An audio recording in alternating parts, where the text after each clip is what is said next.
భారతీయ సనాతన సంప్రదాయంలో కులం లేదు. కొన్ని వేల వందల కులాంతర వివాహాలు జరిగాయి.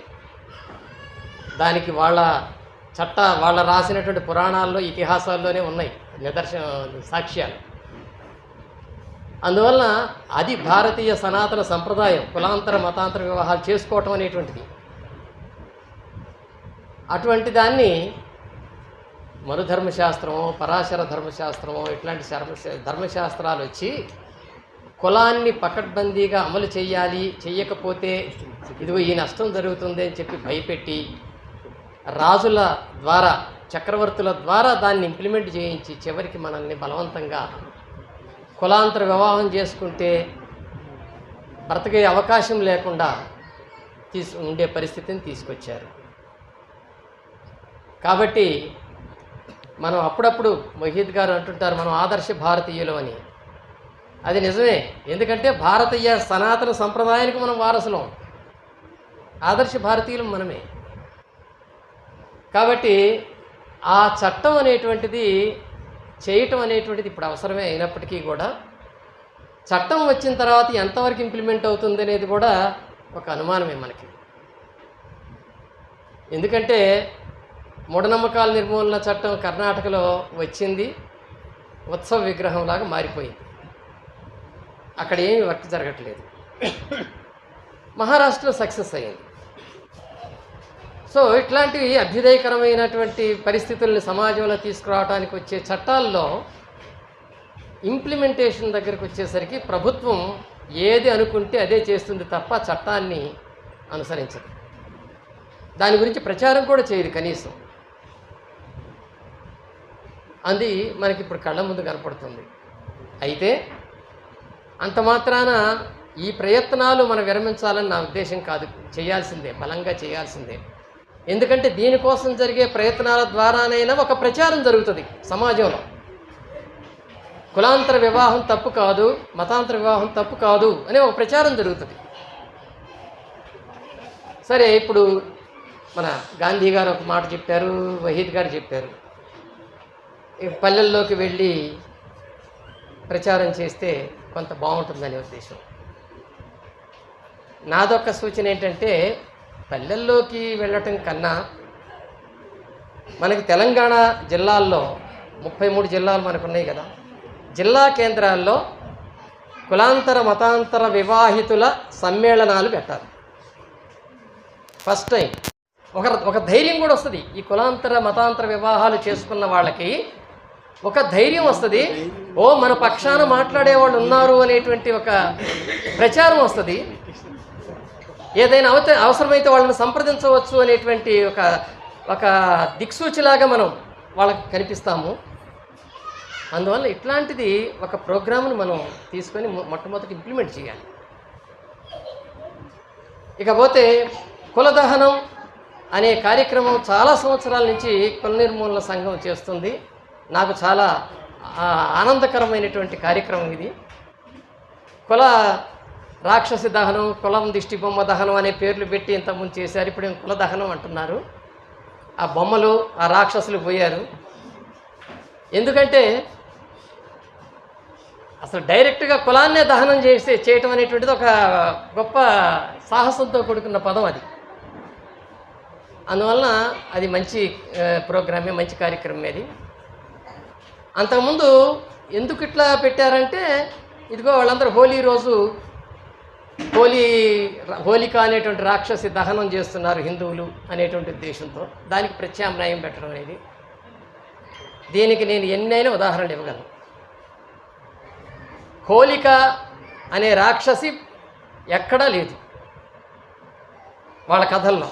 అది లేటెస్ట్గా వచ్చినటువంటి బ్రిటిష్ వాళ్ళు వచ్చిన తర్వాత కల్పించబడిన కథ. భాగవతంలో హిరణ్యకశిపుడి చెల్లెలు హోళిక అని చెప్పి వాళ్ళు చెప్తూ ఉంటారు. హిరణ్యకశిపుడి యొక్క చెల్లెలు ప్రహ్లాదుడికి అత్త ఆమె అని వాళ్ళు చెప్పి ఆమె బొమ్మను దహనం చేయటం అనేది పెడుతుంటారు. నిజానికి భాగవతంలో హోళికా ప్రసక్తే లేదు. అయ్యప్పని ఎలాగైతే తీసుకొచ్చారో రంగం మీదకి, హోళికాని కూడా అలాగే తీసుకొచ్చారు. ఇది నిజానికి కామదహనం మొదట. దీని పేరు అసలు కామదహనం. దానికి హోళీకి సంబంధం లేదు. ధర్మారావు గారు రాసిన, తాపీ ధర్మారావు రాసిన పెళ్ళి పూర్వోత్తరాలు చదవండి, దాంట్లో కూడా దీని గురించి ఉంటుంది. కాబట్టి చరిత్రలోకి వెళితే ఇవన్నీ అబద్ధాలు. అలాగే ఇది కూడా, గ్రహణం కూడా అంతే. అసలు గ్రహణం అనే పదమే తప్పు. ఎక్లిప్స్ అని మనం ఇంగ్లీష్లో అంటుంటామే, ఆ ఎక్లిప్స్ అనే పదానికి గ్రహణం అనే పదానికి సంబంధమే లేదు. ఎక్లిప్స్ అంటే విడవటం లేదా మసక వేయటం, చీకటి కల్పించటం, అంతే తప్ప గ్రహణం కాదు. గ్రహణం అంటే తీసుకోవటం, గ్రహణం అంటే తీసుకోవటం, గ్రహించటం. ఇందులో గ్రహించటం ఏముంది? ఏమి లేదు కదా. ఏమి లేదంటే వాళ్ళు ఏం చెప్తారంటే దానికి రాహువు కేతువు అనేటువంటి వాళ్ళు ఉన్నారు. ఆ రాహువు కానీ కేతువు కానీ సూర్యుడిని కానీ చంద్రుడిని కానీ మింగుతుంటారు, గ్రహిస్తుంటారు. అందుకు కానీ గ్రహణం అని పెట్టారు. అవన్నీ అబద్ధాలే కదా, అవి ఎక్కడా లేవు కదా. అసలు రాహుకేతు గ్రహాలే లేవు కదా. విచిత్రం ఏంటంటే ఈ రాహుకేతు గ్రహాల ప్రసక్తి వరాహమిహిరుడి దగ్గర నుంచి వచ్చింది, అంతకుముందు లేదు అసలు. ఆర్యభట వరాహమిహిరుడి కంటే ముందువాడు. ఆయన రాసినటువంటి ఆర్యభటీయంలో 7 గ్రహాలే ఉన్నాయి, 9 గ్రహాలు లేవు. ఆయనే మనకి ఇప్పుడు వారానికి 7 రోజులు అంటున్నాం చూసారా, ఆదివారం సోమవారం, ఇవన్నీ కూడా గ్రహాల పేర్లు పెట్టింది ఆయనే. అంతకుముందు లేవు. అంతకుముందు వేరే పదాలు వాడేవాళ్ళు. దానికి అంత క్యాలెండర్ చరిత్ర సహితం మనకి ఇవన్నీ అర్థమవుతాయి. ఆ 7 గ్రహాలు పెట్టినప్పుడు కూడా ఆయన చాలా ఆర్యభట్యంలో చాలా క్లియర్గా చెప్పాడు గ్రహణాలు ఎందుకు వస్తాయో. ఛాదయతి శశి సూర్యం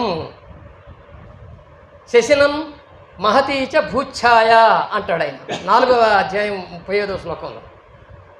గ్రహణానికి కారణం చెప్తాడు ఆయన స్పష్టంగా. ఛాదయతి శశి సూర్యం, శశి అంటే చంద్రుడు సూర్యుణ్ణి కప్పివేస్తాడు.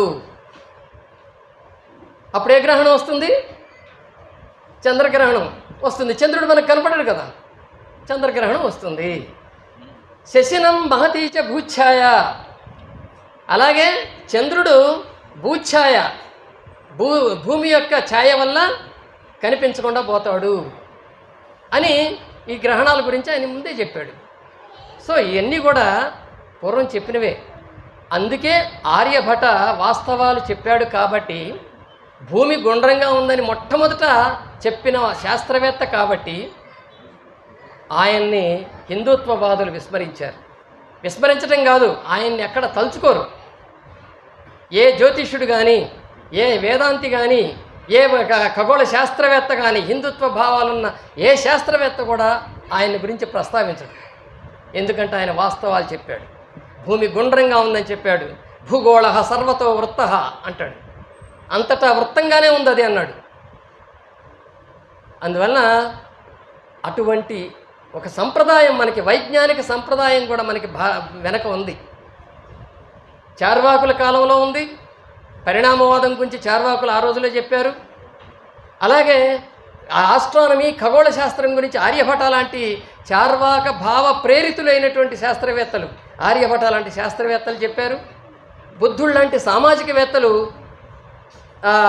చార్వాక భావజాలంతో ప్రభావితమై హ్యూమనిజాన్ని ఆ రోజుల్లోనే ప్రచారం చేశారు. ఇవన్నీ మనకి ఒక సంప్రదాయంగా మనకి ఉన్నాయి.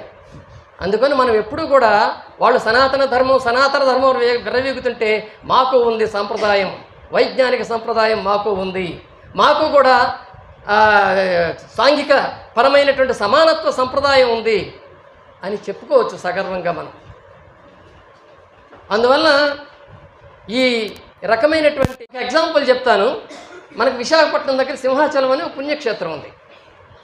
ఆ పుణ్యక్షేత్రం దగ్గర రైల్వే స్టేషను మనకి గోపాలపట్నం అని అక్కడ ఒక రైల్వే స్టేషన్ ఉంటుంది. బ్రిటిష్ వాళ్ళు పరిపాలిస్తున్న కాలంలో రైల్వే స్టేషన్కి నార్త్ సైడ్ ఒక క్యాబిను, సౌత్ సైడ్ ఒక క్యాబిను పెట్టారు. దాని మీద నార్త్ క్యాబిన్ అని పెట్టారు, నార్త్ సింహాచలం క్యాబిన్ అని పెట్టారు. దీనికి అక్కడ ఉన్నటువంటి ఈ హిందూ పండితులు ఏం చేశారంటే, చాదస్తులు నార్త్ సింహాచలం అనే దాన్ని నారద సింహాచలం అని మార్చారు. దాని మీద పురాణ కథలు రాశారు. విచిత్రం చూడండి, నారద సింహాచలం అని ప్రచారం చేయడానికి ఆ పేరు ఎట్లా వచ్చింది అని చెప్పడానికి ఒక కథ కల్పించారు. ఏం కథ అంటే, సింహాచల స్వామి నరసింహస్వామి ఆయన మహత్తులు చూసి స్వర్గలోకం నుంచి ఊర్వశి అతని ప్రేమికుడైనటువంటి పురూరవుడు వీళ్ళిద్దరూ కూడా ఇక్కడ దిగేవాళ్ళు, ఇక్కడికి వచ్చేవాళ్ళు. నారదుడు వాళ్ళకి స్వాగతం చెప్పేవాడు. అందువలన నారదుడు స్వాగతం చెప్పిన ప్రదేశం కాబట్టి నారద సింహాచలం అయింది అని కథ కల్పించారు. ఇలా కావాలని కల్పిస్తారు ఇవన్నీ కూడా. ఇప్పటికి కూడా ఈ విషయాన్ని తూమాటి దోణప్ప గారని ఒక భాషా శాస్త్రవేత్త, మీకు పరిచయం ఉండే ఉంటుంది, మన అనంతపురం ఆయన తూమాటి దోణప్ప భాషాశాస్త్ర వ్యాసాలు అనే పుస్తకంలో చాలా క్లియర్గా రాశాడు. కాబట్టి ఎందుకు చెప్పానంటే, ఈ కథ ఇట్లా కల్పిస్తారు, మనకి అన్నీ కల్పిస్తారు. కల్పించి దానికి ఒక కథని ప్రచారంలోకి తీసుకొచ్చి తర్వాత దాన్ని ఒక పండగగా చేయాలని కూడా చూస్తారు. అలా వచ్చినవే ఈ పండగలన్నీ కూడా.